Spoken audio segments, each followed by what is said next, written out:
ان الذین کفروا، بے شک وہ لوگ جنہوں نے اللہ کی آیات کا انکار کیا، سواء علیہم، ان کے لیے برابر ہے،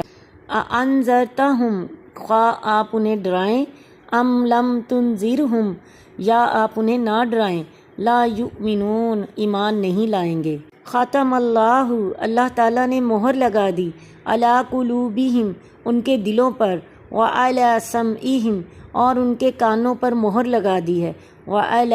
ابصارہم غشاوۃ،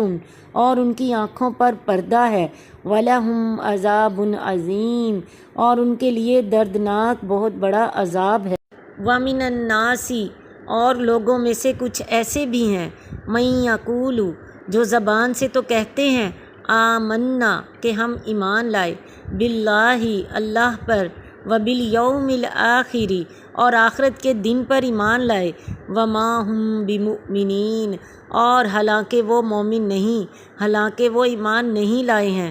پچھلی آیت میں اللہ تعالیٰ کافروں کے دلوں پر مہر لگانے کا بیان کرتے ہیں کہ جو اللہ تعالیٰ کے ارشادات کو خوب سن لینے کے بعد محض اپنی ہٹ دھرمی اور ضد کی وجہ سے ٹھکرا دیتے ہیں۔ اب اللہ تعالیٰ بیان فرما رہے ہیں کہ اس سے بھی بدتر صورتحال ان لوگوں کی ہے جو اللہ کی آیات سن بھی لیتے ہیں اور ان کے دل انہیں سمجھ بھی لیتے ہیں، لیکن وہ اپنی چدراہٹوں یا بعض دوسرے دنیوی مفادات کی خاطر حق کو قبول کرنے پر آمادہ نہیں ہوتے، بلکہ الٹا مخالفت اور تعصب پر اتر آتے ہیں۔ تو ایسے لوگوں کی آئندہ ہدایت پانے کی بھی کوئی صورت باقی نہیں رہ جاتی۔ اور اسی بات کو اللہ تعالیٰ نے دلوں اور کانوں پر مہر لگانے اور آنکھوں پر پردہ ڈالنے سے تعبیر فرمایا ہے، اور وہ ایمان لانے والے ہیں ہی نہیں۔ یخادعون اللہ، وہ اللہ سے بھی دھوکہ بازی کر رہے ہیں، اللہ کو بھی دھوکہ دے رہے ہیں، والذین آمنوا، اور ان لوگوں سے بھی دھوکہ دے رہے ہیں جو ایمان لائے ہیں، وما یخدعون، اور نہیں وہ دھوکہ دے رہے، الا انفسہم، مگر اپنے آپ کو دھوکہ دے رہے ہیں،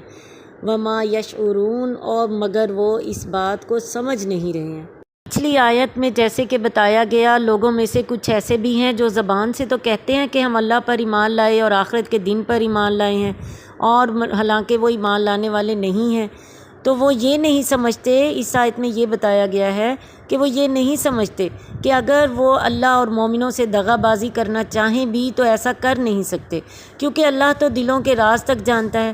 اور ان کے ارادوں اور حرکات سے مسلمانوں کو اپنے رسول صلی اللہ علیہ وسلم کے ذریعے مطلع کر دیتا ہے۔ اس طرح ان کی دغا بازی کا وبال انہی پر پڑے گا اور وہی ذلیل و رسوا ہوں گے۔ فی قلوبہم مرض، ایسے لوگوں کے دلوں میں نفاق کی بیماری ہے، فزادہم اللہ مرضا، جسے اللہ تعالیٰ نے اور بڑھا دیا ہے، وَلَهُمْ عَذَابٌ عَلِيمٌ، اور ان کے لیے دردناک عذاب ہے، بِمَا كَانُوا يَكْذِبُونَ، اس کے سبب جو وہ جھوٹ بول رہے ہیں۔ مرض سے مراد نفاق، دین اسلام سے نفرت اور مسلمانوں سے حسد اور عناد ہے۔ پھر جوں جوں اسلام اور اہل اسلام کی شوکت بڑھتی گئی، ان کی بیماری میں بھی اضافہ ہوتا گیا۔ یہ جھوٹ ان کا وہی دعویٰ تھا جو وہ کہتے تھے کہ آمنا باللہ والیوم الآخر، جبکہ ان کے اعمال اور ان کی حرکات و سکنات اس دعوے کی مخالف سمت میں تھیں، اسی لیے انہیں دردناک عذاب ہوگا، جیسا کہ اللہ تعالیٰ نے دوسرے مقام پر فرمایا، ان المنافقین فی الدرک الاسفل من النار، بلا شبہ منافق دوزخ کے سب سے نچلے طبقے میں ہوں گے۔